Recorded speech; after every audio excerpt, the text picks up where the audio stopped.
तर एक महत्त्वाची बातमी, भाजप महायुतीचे उमेदवार प्रशांत ठाकूर यांचा पनवेलमध्ये प्रचाराचा धडाका सुरू आहे। सकाळी गावगावी प्रचार फेऱ्या तर सायंकाळी शहरी भागात बाईक रॅलीच्या माध्यमातून जोरदार प्रचार करण्यात येतोय। लोक महायुतीला भरभरून मतदान करतील असा विश्वास प्रशांत ठाकूर यांनी व्यक्त केला आहे। सलग 3 वेळेला पंतप्रधान म्हणून नरेंद्र मोदीजी निवडून आले आणि विकास कार्याचा न थांबणारा प्रवाह आपण पाहतोय। तसाच महाराष्ट्रातल्या जनतेला या महाराष्ट्रामध्ये सातत्यानं पुढे जाणारा आणि सर्वसामान्यांच्यासाठी काम करणारा महाराष्ट्राचं सरकार बघायचंय। लोक महायुतीला कौल देणार आहेत।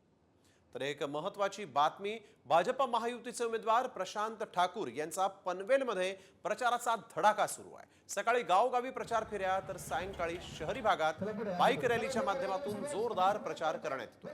लोक महायुतीला भरभरून मतदान करतील असा विश्वास प्रशांत ठाकूर यांनी व्यक्त केला आहे। सलग 3 वेळेला पंतप्रधान म्हणून नरेंद्र मोदीजी निवडून आले आणि विकास कार्याचा न थांबणारा प्रवाह आपण पाहतोय। तसाच महाराष्ट्रातल्या जनतेला या महाराष्ट्रामध्ये सातत्यानं पुढे जाणारा आणि सर्वसामान्यांच्यासाठी काम करणारा महाराष्ट्राचं सरकार बघायचंय। लोक महायुतीला कौल देणार आहेत।